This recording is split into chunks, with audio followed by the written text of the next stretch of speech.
Yes, yeah. Welcome back to another episode of the Klyph Notes podcast. Available everywhere you get your podcasts. Actually, everywhere you listen to audio. We out here. You know what I mean? Hey, thank y'all so much for tapping in, for continuing to be listeners and sharers of what we do, specifically with this podcast, a part of the DJ Klyph Productions family. Big ups to everybody who is rocking with us literally all over the planet. I see y'all. I appreciate y'all. For real. And yo, you know, it's always dope to have a chance to catch up with old friends. And that's what I had a chance to do on this episode, man. Me and this cat, we go back for real.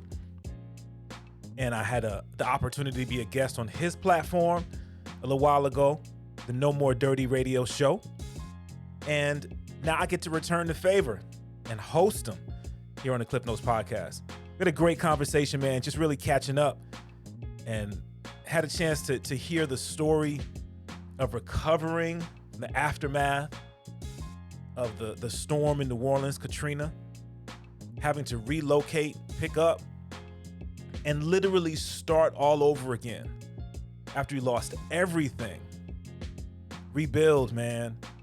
And through that whole process, you know, fulfilled his belief in giving back and rebuilding the No More Dirty brand. So, yo, check out this dope conversation that I had an opportunity to have with the homie, Minister Fred, on the Klyph Notes podcast.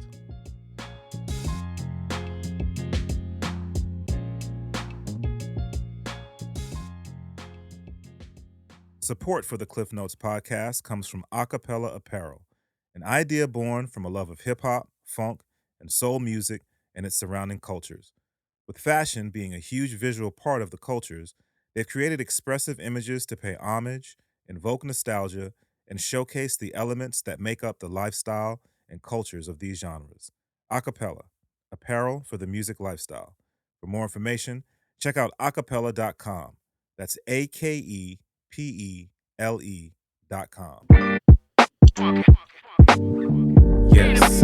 Yes, yeah. Welcome back to another episode of the Klyph Notes podcast. Available everywhere you get your podcasts: Apple Podcasts, Spotify, Stitcher, Audible, Pandora, your mama's basement. It's everywhere, man. It's everywhere. Shout out to everybody who's been tapping in with us, man. All of our international folk, you know, they still rocking with us heavy in India. East Coast, Northwest, West Coast, Dirty South. We all over the place, man. Hey, yo, this one's dope, man. Like, this one is literally years in the making. And this is family. It's so dope to have him live on the podcast, because it runs deep, man, and it, you know what I'm saying, and we go back, and he's been doing his journey is ridiculous, and just honored to have him on the podcast, man, so we can just chop it up like we always do, but so y'all can check it out. But yo, without any further ado, man, let them know who you are. Yo, it's your boy Minister Fred too. No more dirty, strictly Jesus for life. Colon all day. What's good with you, bruh? I'm good, family. Good, fam. I'm glad to be on your show, man. What's up? Man. The honorable DJ. Yeah. Stop it, brother. Stop Notes. it. Like I said, man. Like, LLC, all of that. My homie, years in the game. Jet status. I'm good, man. This dude is stupid. Yo, but for real, like it really goes back, man. And like I said, to have an opportunity to see how things have grown over the years to where it is right now is it's really nothing short of amazing, and you know how we rock. It's nothing short of just a miracle and a blessing, bro. Like, for sure, keeping it 100% for real. 100 all the way. So man, let's go back, man. Let's start. So and first up, let me say publicly now on my platform, appreciate you, brother, for having me on your platform. You know what I'm saying? All day. Yo, DJ extraordinaire. Yo, man, always. Yeah. There's never gonna be a time I won't support. That's what's and up. I'm gonna always promote, because you know you for real. That's what's up, bro. That's what's up. I mean? So NY to New Orleans to Seattle to Portland to now Hunts Vegas. We in the building, bro. Word up. Ain't nothing stopping us, bro. Word Nothing. up. Word up. So let's we're gonna jump around a little bit, bro. Okay, cool. Since I just mentioned it, No More Dirty Radio. Let people know what that is off top. All right, so No More Dirty Radio. It is a syndicated show we've done. We're number one in this region. We feature and play the best in clean, conscious, Christian, and inspirational hip hop, and we sprinkle it with a little urban. Most people do all the urban gospel and urban. No, boom bap, boom bap, boom. We ain't ashamed of what we do and what we're about and what we're about. The culture, the urban culture. And we just flower it with all of the soft stuff. You know what I mean? So we rocking right with you. Yeah. Welcome to the neighborhood. You know what I'm saying? No More Dirty. And we're on every Sunday evening. We're on actually two major stations. We're on We Up 103.1, which is interesting because it's a completely non-Christian or necessarily clean platform. And this is the number one in our community in this whole region. And we're the only gospel or the only inspiration or the only conscious where you ain't got to bleep out nothing, this and that. It's just straight. We in your ear, boom bap, and it's clean, and you getting the message. And the content's bananas. We get them national, international, whatever. And so we do that every Sunday, 6 p.m. Central. So your 2 hours will be 4 p.m. on We Up. And then we double back. If you want to get it early, you can get it at 3 o'clock your time, 5 o'clock our time on G93 Radio. Shout out to my man, Ed Gaines, a Black owner and operator of Ed Gaines Entertainment. So we buy Black, buy Brown, buy back. We'll get into that. We're already worldwide. And then nomoredirty.org, always all over the place. That's so everything. Up, that's what's No up. More Dirty Radio. So that's where you are right now, man. That's not necessarily where the journey started though. So no. Our Connect happened. We was trying to figure out the year, man, but and then I figured it out. It was Alfonso McCarthy. That's the name that we was trying to come up with. Yeah. So so I'm up here. Yeah. So I'm up here in Portland. Started doing production with my nephew. You came up here on tour. Right. And then that's when we really connected, like musically. Well, no, I can't even say that because you were sending me joints that I was playing early, but then we connected in person when you came up here on tour.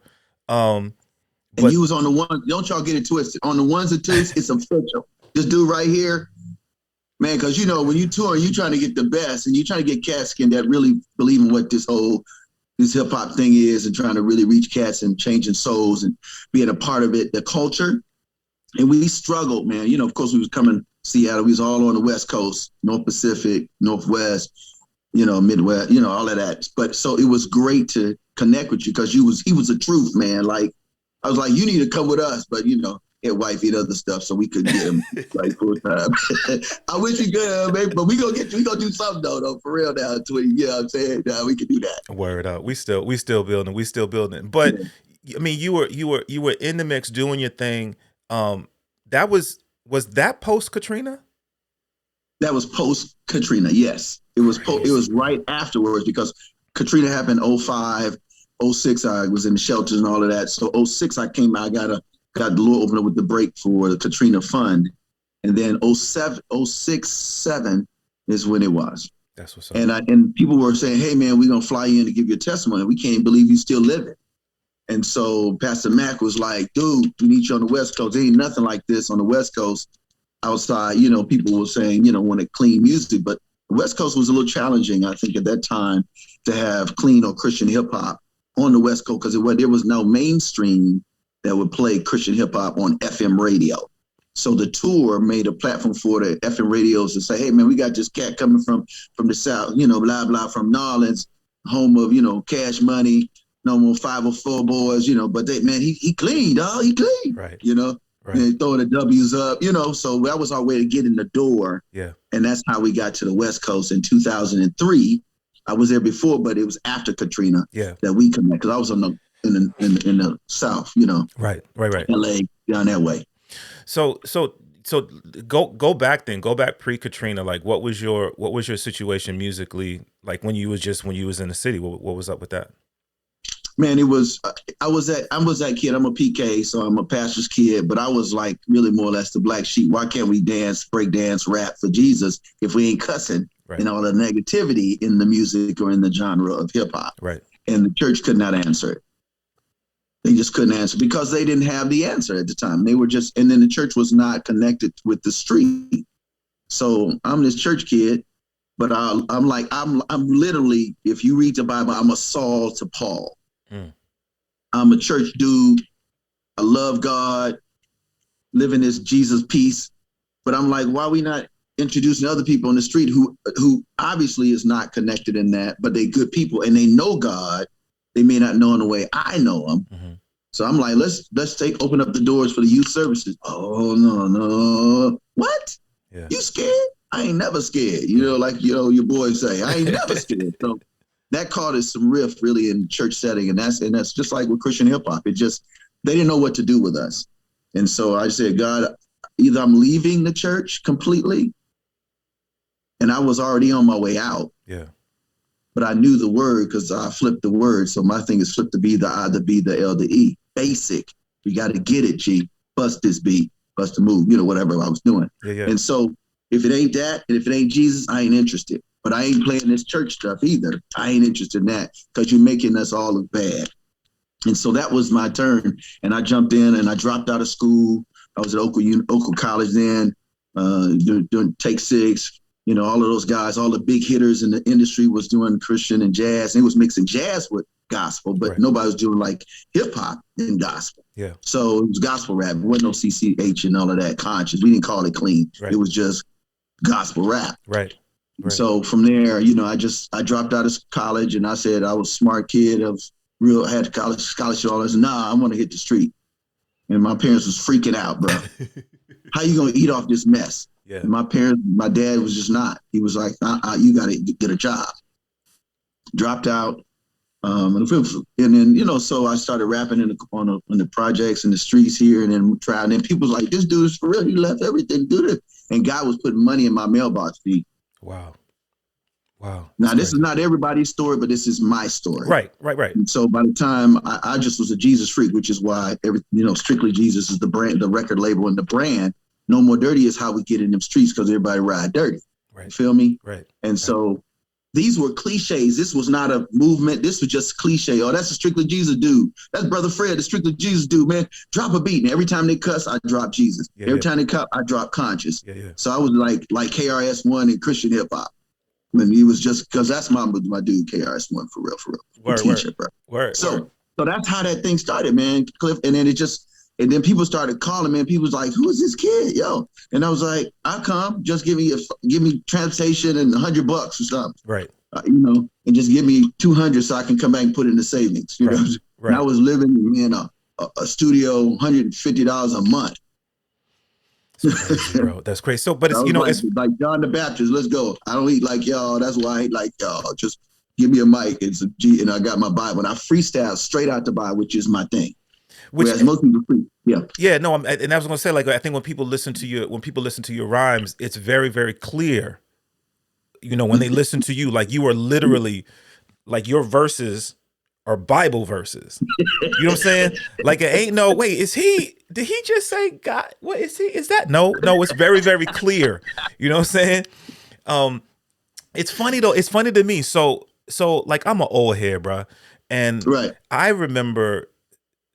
My journey was coming up in the church, same situation where, you have to be very mindful, protect the avenues of the soul, be careful what you listen to, be careful what you see, this, that, and the third. Right.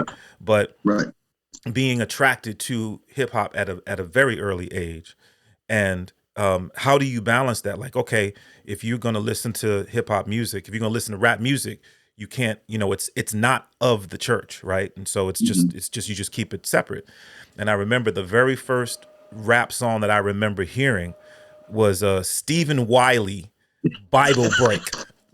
Yes, sir. You know what I'm saying? I got it feel. That was the first. That was the first. And it blew me away that like here's a combination of but here's the other piece, bro. I don't think people necessarily understand. Rap music, when we look at it today, this is we look at it as this new art form, and to a certain degree it is, but it is a part of Black culture, right? When we think about doing the dozens when we were kids, right? We think about, like, I grew up and the arts were huge when you think about poetry and life is rhythm, bro. So at any rate, you had that. Fast forward, you hear other rappers making music that was related to Christianity, but the thing that oftentimes was lacking was it was as if people were fronting because they were rapping, but you know what I'm saying? Like the art, the art wasn't there. You know what I'm saying? They just the whole thing wasn't there. Well, but here's the deal, Klyph. It was still fresh, man. Like, if you had bars, you had bars. Now, whether the beat was straight or whether you was beatboxing or it was a fat boy beat you jumping on top of or whether it was, KRS-One or Boogie Down production, whatever it was, because you didn't have Christian producers. Right. You really didn't have that. You just had cats that was in love with hip hop and loved God. Yeah. And we was like, man, I'm tired of seeing my brothers getting shot up. Let me go out here and just drop a rhyme about it and just paint my story and just kind of share my love for you. Dude, come on. Let me help you get better, man. Let's do it together. Right. And so hip hop is that. It was expressing, this is where we are. And we just wanted to give them some, this is where we are. That's what most hip hop is, just reality talk. Right. But then when you know where you are, what do we do to get out? And I think that's where the issue of clean, conscious, and Christian hip hop is different from your mainstream, just regular talk hip hop. And now it's cool because it's changing for the better, I think. Definitely, because you got a lot of conscious cats out there. The special dudes you play, I love them, man. Yeah. You know what I mean? Because now you can say what you need to say without all the explicits. Right. And as long as your beat and your production dope, you good. Right.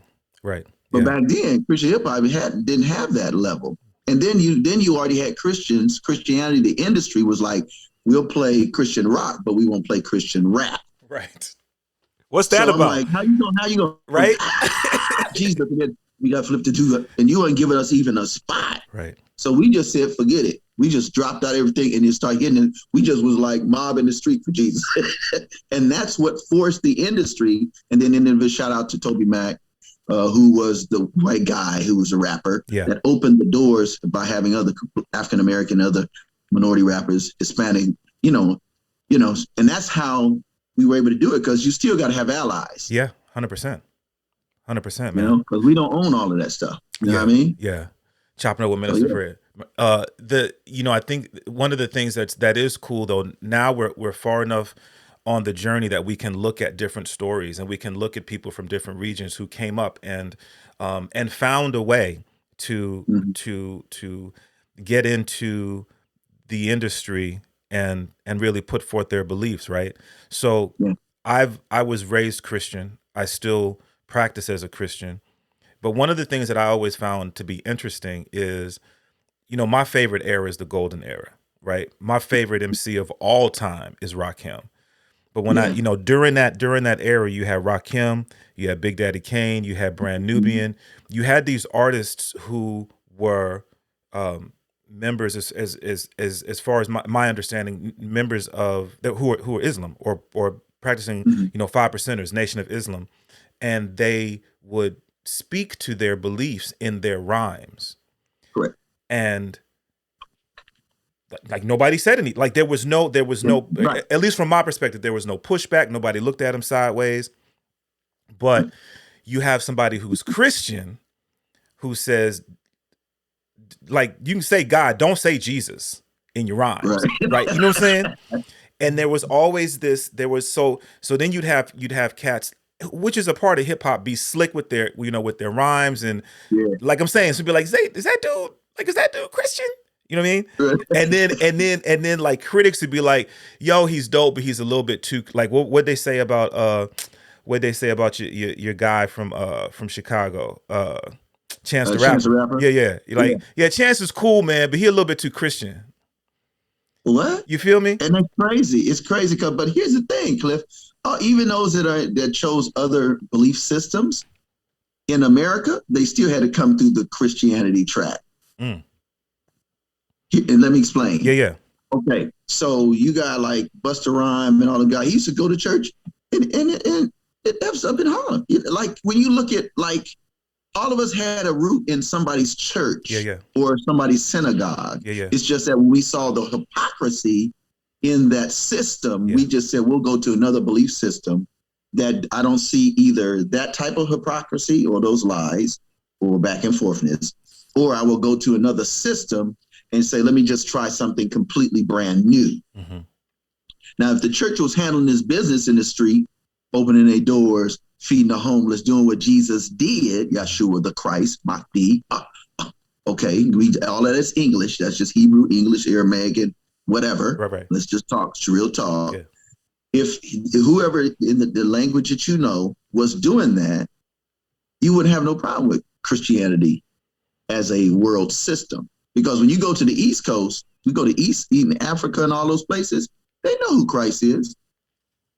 And it's represented much better in the Eastern world hemisphere than it is in the one, because we got racism and cats that ain't doing right.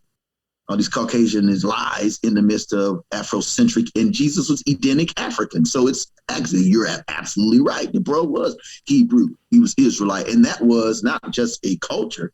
It was a way of life. Right. But Christianity today is not a way of life. It's not pushed that way. It's just pushed as a denomination. That's the problem. So I don't want to get deep, but I'm just keeping it 100. No, that's no, but because I say it all. You hear me in my bars. I'm Jesus Christ, Yeshua the Christ, Jesus of the Bible. The scrolls, that's the same that the Mahdi to come. That is the same as, it's just everybody got their twists on it. And they all came 1,500 years after the scrolls was compiled to call the Bible. So don't get it twisted. If you don't want to read it, just say you don't want to read it. Right. But it's real talk, bro. Right. That's the only way I'm a balanced dude, that word.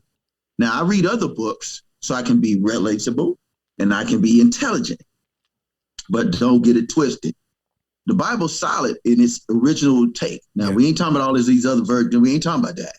We're talking about the principles and the doctrines of Christ, the Mahdi, Yeshua. You know what I mean? Let's get it. Don't get it twisted. And all love to all my brothers who's doing something different. Right. But just want to set the record straight. You know what I mean? That's what's up, B. Real talk. So when you're on your journey though, and you make that choice, all right, this is the direction that I'm going to go, and you have the, for lack of a better term, you have the success of, my belief is that I can do more to reach people because I care about people. I mean, and at the end of the day, that's what it's about, right? It's about caring about people. It's about feeling that thing that we all, I believe, have inside of us, which is to take care of our brother man. And once you see that using your gifts and talents, you have success, but you don't necessarily have the support of those behind you, that the people that you came up with, and as you talked about, people from outside of your circle saw what you were doing and said, okay, let me give you this platform. How do you, like, what was it was that enough just to keep it going for you, to just say, yeah, I'm gonna, I can do it, I'm able to do it, so I'm gonna keep it pushing? A few things, and that's a great question, Klyph. You be hitting hard, bro. Come on, bro. That's what we do, baby. You a G in this thing. One was really the love of the street. When the church was like, I don't know whether to believe. Remember, listen, the story of Paul and Saul. Saul was persecuting the church, his, church folk who was saying, I'm going to believe in Yeshua the Christ, the Mahdi, Jesus, right? And they were crucifying people within the church, hating, judging, hypocrisy. So Saul was like, when he finally got it, he didn't get it till the Lord knocked him off of the horse, and he was out blind and all of that. But for me, that was my blind on my road to Damascus. It was like, so God, I know the institution of church and the institution of Christ, of Christianity, is legit, but this ain't right. This ain't right. And then, Lord, I said, Lord, if you want this to be, you're going to have to give me enough support that I can hang in there, and you got to give me enough revenue, money, that I can make it, not doing, because I was an engineer, 3.9 GPA, going mechanical engineering. I had 3 scholarships, but it was my love wasn't there. Like you said, it's people, right, and seeing people better. And so as a result, it was the people in the street, man. When I would go in the neighborhood, drop a beat, they'd be like, "Oh, that's dope." They didn't fuss. They wanted to know more. Yeah. So now I'm teaching, bro. I'm teaching because I'm doing work. And then they was like, "Yo, man, where you go?" And then I went to my pastor. I was like, "We need to do a youth church." And he said, "Okay, you pastor." And they opened the gym at night, and it was for all the street. And I had a big trunk because I dropped out my trunk with all my clothes. I emptied it at the studio, and they put their guns, everything was in there. Lock it, and I had the key. So you got to kill me to get to the guns. And it was a safe place for the street. Yeah. And I would play gospel gangsta, all the Christian hip hop and the conscious music while we played ball. And then I would drop a Jesus piece, which is what Jesus dropped, a parable. So I drop it and it related to coming out to life or whatever it was. And so it was the street and it was God himself. And I said, "God, if you don't, otherwise I'm going to have to get in this cubicle and get this money a different way." Right. And I asked him, and I said, "Otherwise, I'm going back to this." And it's just like Cass said, either going to the street, get this money, or but you got to be real and say, "Okay, God, I need you to make a decision." And so that's what it was, the turnaround, man. And now look at it years later, I do the session, Bible Beats and Bars, and it's like a straight hip hop, like church platform, like no choir, DJ, all of that. Freestyle, all of that. And we drop practical, real resources. People get what they need on Saturdays. Yeah. You know what I mean? Too. So it's still the biblical Sabbath. We ain't doing all that old school fuddy buddy stuff. We just about their life. Give it to them what they need to do. Let them go about their business. Eat it up. I want more. Church grew, Acts 1. Right. Because you give them what they need and you love on them. Right. Period. Right. And that's the gospel of Jesus Christ. Well, I guess what was the transition for you from artist, right? Because again, you were using your talents, your gifts. What was the transition from you from artist to record label? Obviously, I mean, and I would assume, record label, because I'm making art. I got to I got to do it because ain't nobody doing it for me, right? But then I had to eat, so that's how I ate. So in the biblical days, the priest ate from whatever was brought into the house of God. Right. So when we would go, we got our music made on wax or whatever it is, like we do now, and you paid a 99 cents or the download or whatever. Back then it was a CD, you know what I mean, or a cassette or whatever it was. And people would be like, "I want a guy." And I would say, "Well, you can buy all of these up and give them to all your kids or give them in the street." You know what I mean? Right. Double GGAs. I'm trying to keep it, I know you good, but I try, I feel you. I feel you. Right, you know what I mean? So that was it. So I realized that even after you give them the bars, they need something to take with them. Yeah. So my motto is just like Jesus. Jesus fed them and then gave them something, healed them, gave them money. Go and open your mouth and the fish is going to be, your money is going to be in the mouth of a fish. He gave them something tangible. Right. So that's where the label made sense. And not just the gospel or the MCing. So I'm MCing, folk. I'm all over the place. I'm like, "Ooh, this is pretty good." So I had to reinvest back in the work, in the MCing, which meant make product, jerseys, T-shirts, Strictly Jesus, the whole 9. You know what I mean? Right. And that's how it went from just being that MC. I can't believe he doing this to, man, he got clothing line, man. Man, he got product. Man, and then people start ordering product, which gave me more bandwidth, and opportunity to grow this whole Strictly Jesus concept, which became the company, Strictly Jesus Inc., DBA, Strictly Jesus Records. And that's how we got there. That's what's up. So continuing to make music, still releasing music, releasing albums, but then continuing to grow what you're doing.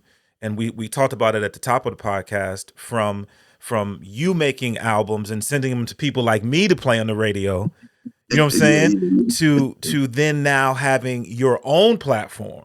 Like, what was like, how did that come about? It was God, bro. He was doing so much stuff. I was like, what? And so here's the deal. I dropped out of school, so I had no education. Mm-hmm.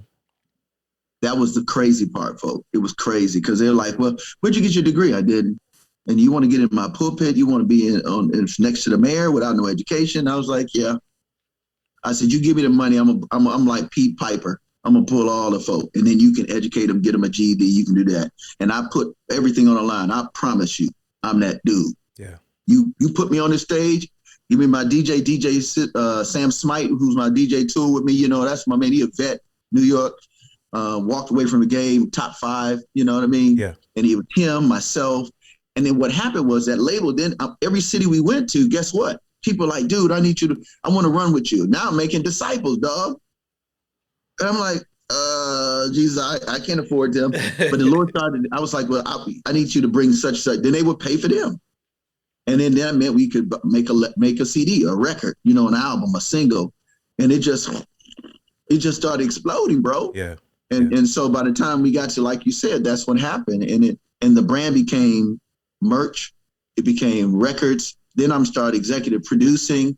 And then next thing you know, like we are doing major platform conferences, you know, and now I'm speaking because I don't have to do all the rapping. Right.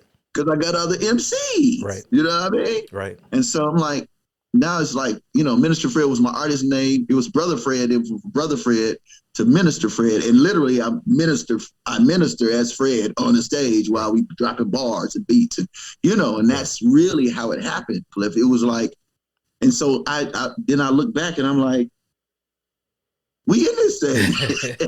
We in this thing. So you could tell me to go back after that. Right. And my dad, before he passed, he said, after all those years, he said, man, I just was scared that you wouldn't make it. Mm. And I said, I get it. And on his deathbed, he said, man, I'm proud of you. Man, I cried like a baby. Because we were on different ends on that. Right. You know, but he saw it from me sleeping in the car, you know, in a room, a studio, 150, you know. Yeah. I mean, crazy. I would spend my money on the music and the ministry instead of having a nice crib. Right. And then Katrina happened, man, and I lost everything. And guess what? While I was in the shelter, I was helping brothers not kill each other and trying to do some of their life, get their paperwork together because I'm educated. Mm-hmm. I'm just no money. Right.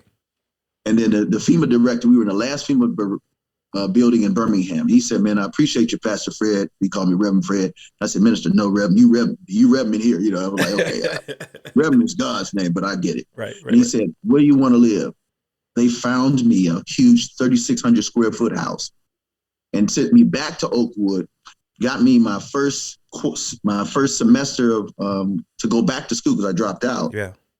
And 20 years later, I graduated from Oakwood University, the same Oakwood College I dropped out. Wow, dude. And I'm sitting on 3,000 plus square foot acre with a studio in my place and a renter's assistant to cover 5 years so I can graduate.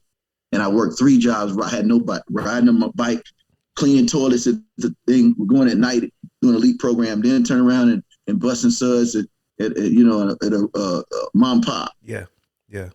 And got my degree 20 years later. So now I can tell all these, you know, you can get it, bro. Yeah. If you hustle that hard illegally, hustle that hard legally. Right. Feel me? Yeah. Yeah. That's and huge. let God blow your mind.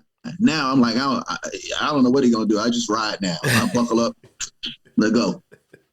For real talk, man. Yeah. Real talk. Yeah. I mean, it's such a powerful example of, you know, when we think about these grand things that have happened to people. And I think maybe for me, it resonates because I lived in New Orleans. You know, I moved away well before Katrina, but, you know, my people like you were obviously impacted and affected by it. And we think of how devastating not only Katrina was, but continues to be. As I understand, there are places in the city that have still not been touched since the destruction. And to see you continue to have that vision, you know what I'm saying? To see you to continue to have that vibe, that drive, I think is powerful. Mainly because for me, not because of what you have done and what is grown with Strictly Jesus and No More Dirty now, but you seem to continue to maintain that same purpose of reaching out and helping other people, which, you know, when you lose everything and then you say, but I'm still gonna try to help somebody else. Like, that don't make no sense. You realize that don't make no sense, right?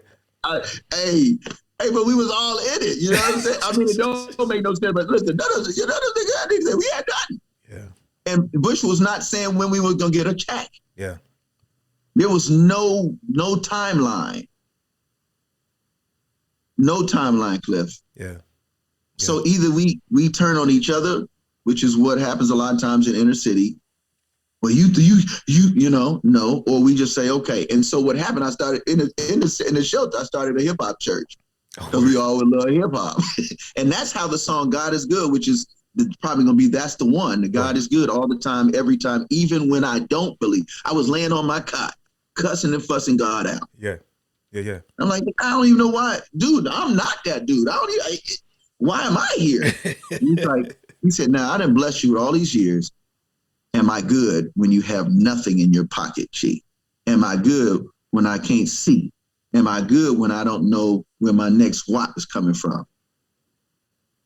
And that's how the song came. And I performed it at the chapel in the basement of the shelter. Yeah. And they loved it. And they was like, man, we need to start doing this once a week like church, bro. And we started church in the Catholic priest, he stopped even teaching. He said, man, Reverend Fred, you go ahead. And I started teaching and just a little quick principle out of the New Testament, but whatever, right, and rap. And then I would open it up and freestyle it. And people started, I want to sing this, and I want to sing that, and I want to sing that. And we turned it to my urban worship and praise. So it was hymns that I flipped into hip hop. Like, I'm telling you, bro, like, so yeah, it is crazy, but we serve a crazy God, and he crazy loves us, you know what I mean? And so I just encourage people, I don't know who's listening to this, but let me tell you something, he ain't gonna leave you. You just got to give him a chance to be God. And that's my big thing now. I didn't know how big God really could be or is until I was like him on my back and had nothing. Yeah. So now I'm bold enough to ask for it all. Give me the whole world.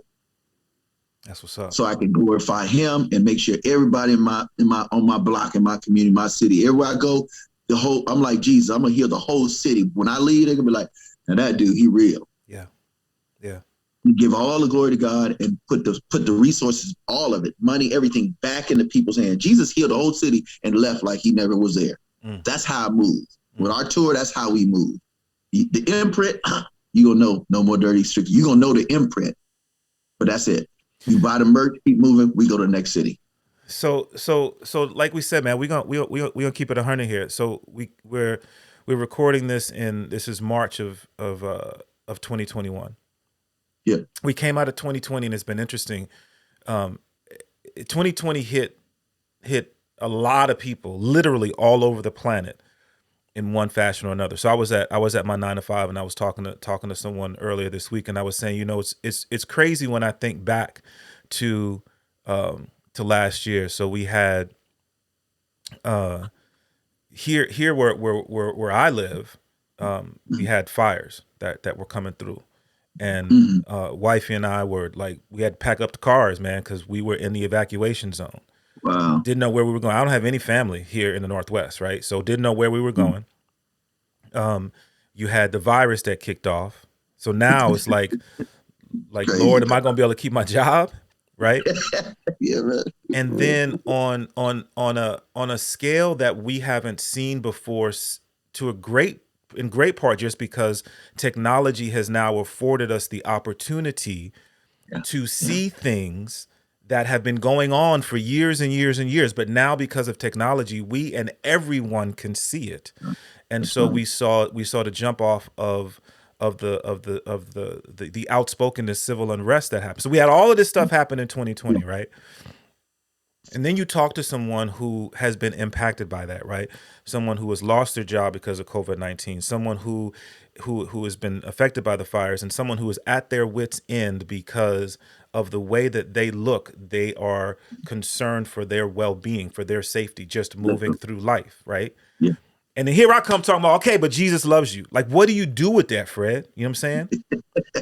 Okay, so keep it at 100. I don't necessarily come off with Jesus loves you, the conversation. Mm-hmm. I come off with, how can I help you?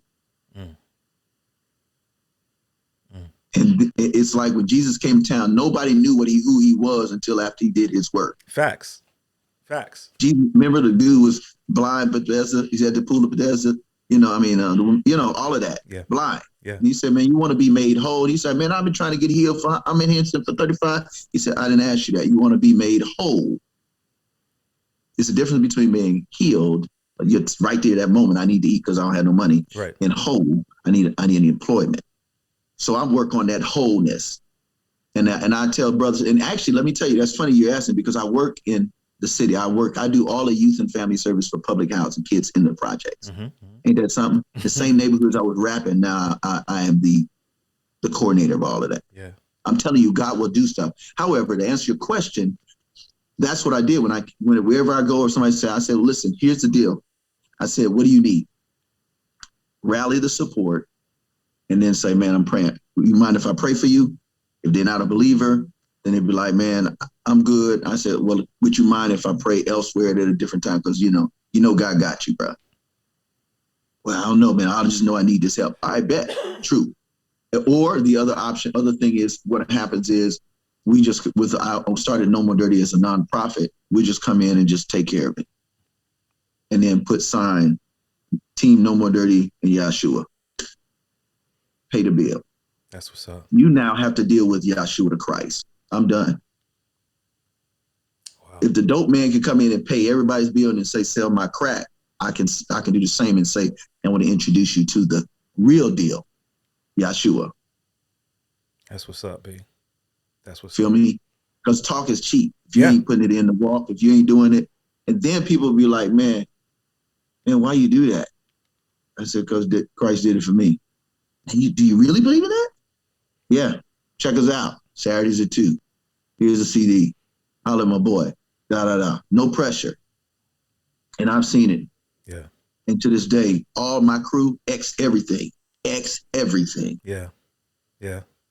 So, I posted today on Facebook, my boy just got his degree from the trap. He on vacation. So go chill out. So we doing something different this Saturday. Yeah. Tomorrow. You know what I mean? Yeah. But you got to celebrate people's freedom and their liberation. And then I was on the front line with the Black Lives Matter and with all of the initiatives. And we had the monuments moved. So I'm not going to say, man, that ain't right. Prejudice is real. And I don't be on the front line. I'm a hypocrite. So 2020 for me was eye-opening, but it was like either you say you Minister Fred or shut your mouth. Wow. Yeah. No, 100%. That's real talk. So you mentioned that, man. You mentioned your involvement in putting forth the idea and the concept of being real. Like I try to live my life by a statement that I put it on a T-shirt so I can't front. You know what I'm saying? Louder than words. That's how I try to live my life. You know what I'm saying? And so you talked about putting forth that action. And one of the things that you are also involved in is the idea of buying black. Can you speak to that? Yes, sir. Yes, sir. Okay. So one of the challenges we had in 2020 around the world, obviously, was the fact that all of our black businesses were, majority of black was folding literally. They weren't getting the PPE, no PPP. They weren't getting none. I applied 4 times, got turned down every time. And I have a brand. If you don't have a brand, oh Lord, have mercy. So what happened was I'm getting calls. We doing the marches. We doing this. I'm the part of Poor People's Campaign. Dr. King was assassinated because of economics. And so I finally joined on with them, and then we all got together. And I said, you know what? At the end of the day, we could talk Jesus. We could talk this ain't right socially. We could be conscious, don't believe in God. We could, whatever the flip you say. It could be all of that. But if you ain't got no money, I got to do what I got to do to get this money. So don't talk about the dope boys. Don't talk about the chicks on the strip on the pole. Don't talk about, cats that don't know who they want to be, a guy today, a girl tomorrow. They're getting their money. Don't say nothing to anybody if you ain't a part of the solution. So I was praying about it, and I was talking to all my homies that we ride the whole camp. And I went to bed one night, and we were just talking about black economics. And I was watching some of the other cats that's doing big things around the country. And the Holy Spirit just inspired me. I started writing a rap called Buy Black, Buy Brown, Buy Back. And it was a rap, man. I didn't even put it out, really. We just finished it. So I ended up dropping a new album during quarantine called Quarantine, Exit the Trap, the mentality, as well as the trap physically, whatever that is. And so I wrote the song Quarantine, Exit the Trap, Buy Black, Buy Brown, Buy Back, And so the Holy Spirit was like, that's it. So I said, it was a small business initiative that launches next month, April. And it's Buy Black, and it's a network of Black businesses around the world, locally here as well, definitely. And you, as you put your information out there, we're $1.4 trillion leaves the Black neighborhood alone. I'm not even talking about the brown, Black neighborhood in 3 hours. 1.4 trillion. So my desire and my goal is with this campaign is that as much as that 1.4 trillion, we getting it back. We're gonna recycle, reinvest, recidivism rate. We're bringing that back so that people don't have to go back to the slammer, because now you can say, look, I'm gonna provide a job. I'm gonna provide access. But if I don't have the money in the Black community to do that, then I've got to deal with someone who's not Black, who may be racist or undertone. Right. And all these money sitting at the top, and it never comes down. Yeah. So it's a small business minority initiative. And I don't even like using minority because we're the majority. They just have the money, which makes them the majority. All these, they marrying us off. Babies looking mixed and come on, I don't even want to go down there. But I'm just saying, focus. Right. Recycle, reinvest, restore. And so it's to buy Black. It's all Black businesses. Buy brown and buy back. So I've been working with some Black realtors and some brown realtors to buy up all the expensive and the blighted neighborhoods right now. Right. So you're going to have to come see me or us, business investment company, all Black and brown. Hallelujah. Yeah. Yeah. And say, I want that. That's powerful. Now I got to meet with the churches, and we're getting ready to buy. The churches get ready to buy up. We laughed at TD Jakes, but he was a smart man. That's powerful. It doesn't have to be all the others. Why can't it be us? Yeah. And so that's why we do that. And that's what the Buy Black buy. So it's on our website at nomoredirty.org. That's what's up, bro. That's what's up. And it's cool because I think one of the other things that comes to me, one of the other things that comes from your story is the idea that you can do it, right? We started the conversation talking about, when you had this mindset in this, and again, I resonate with it coming up in a group, whether it's a church group or whatever the case may be, where I have this belief system, but I am being told by those who I respect that, no, you can't do that for whatever reason. You can't do that. Right. And you didn't, right? You just explain this process of going into a situation and making a change, and you can do it. So now what legacy are you then leaving for those coming behind you, right? So instead of people believing what we can't do, you learn and understand, no, I can do that. I have these examples. We are doing. Yeah. And what are we doing? It's the what and the can and will. Yeah. Yeah. He said it is the Father who wills us to do all good and perfect thing. Every good and perfect gift comes from God. Word. So if I get with God or get with my higher power and I say, man, God, I believe I can do this, or I want to do this, connect me. And he has literally did it. Man, in a month, I'm going to LA to connect with cats doing it. I'm going to Oakland, where we're going to deal with the brothers, the Panthers, and other organizations. Yeah. This is happening. Yeah. So there's nothing we can't do. Yeah. He said we can do all things through Jesus Christ, Yahshua the Christ, who strengthens me and you. So it's really on us to say, okay, I've heard a lot, I've seen a lot of stuff, bad experience, church, and da-da-da. Forget all that. Now I'm going to talk to Yahshua myself. I'm going to talk to God. I have not because of this, but I want to believe you, but I don't know how to. So show me how big you are. Yeah. And that's my new thing. God, show me how big you are. Like, show me how big you are. Right. As long as you think I can handle it, as long as you know, and I think I can handle it, because I'm the one that think he knows the end from the beginning, right, then we good. And that's really what's happening, man. And look at what's happening. Black Lives Matter. Let's look at all the initiatives, Black and brown. They are changed. You got to change. Don't tell me what we can't change. That's why we're doing No More Dirty TV. That's why we're doing No More Dirty Radio. That's why you're doing this podcast. That's why you got your show. And you cannot tell us what we can't do. Yeah. You are me. Yeah. Cuz, homie, son.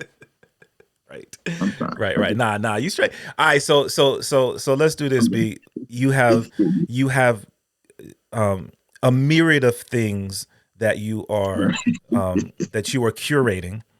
And the cool thing about that, which is one of the things that I have strived to do is really create access, right?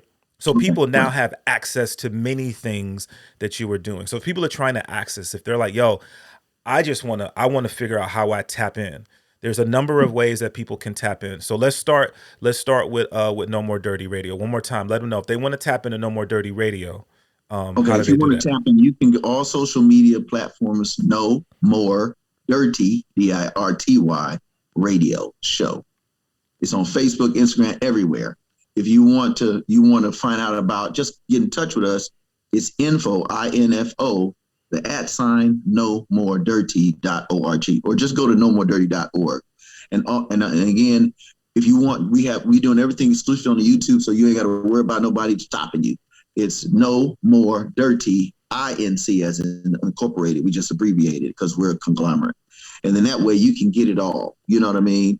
And then you can get with my man DJ Klyph. You already know, because he this is homie. Listen to me.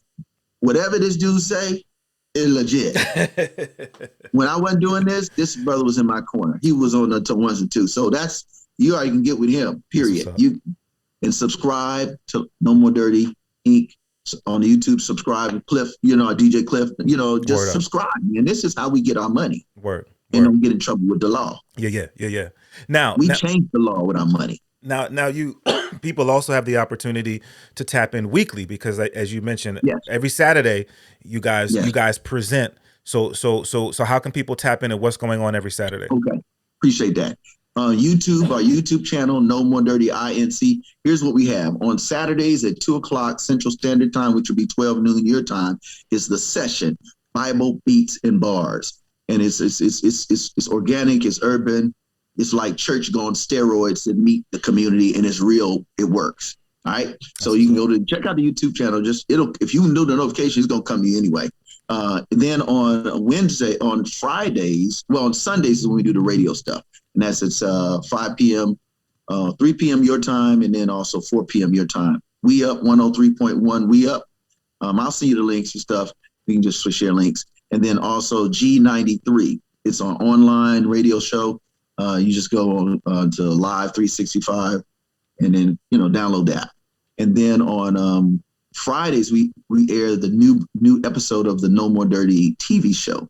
Now we do the rerun or the replay on Wednesday night, and it's all at 7:30. So 7:30, 7:35 is the jump off. And you can just comment. And if you got music videos and you're trying to do something to check, man, we reach over 400,000 people just with our radio show, not to mention online. So if you get with Klyph sign off on it, we good. But you got the information. So I'm just saying, it's on you to be as small as you want and as big as you want. It's up to you. You know what I'm saying? And anything Klyph, man, bro, you already know, bro. Mike, I love you, bro. No doubt. No doubt, man. Listen, like I said, Bree, I can't thank you enough for one, just for your friendship, bro. You know what I'm saying? Over the years, it's been so dope to continue to build. You know what I mean?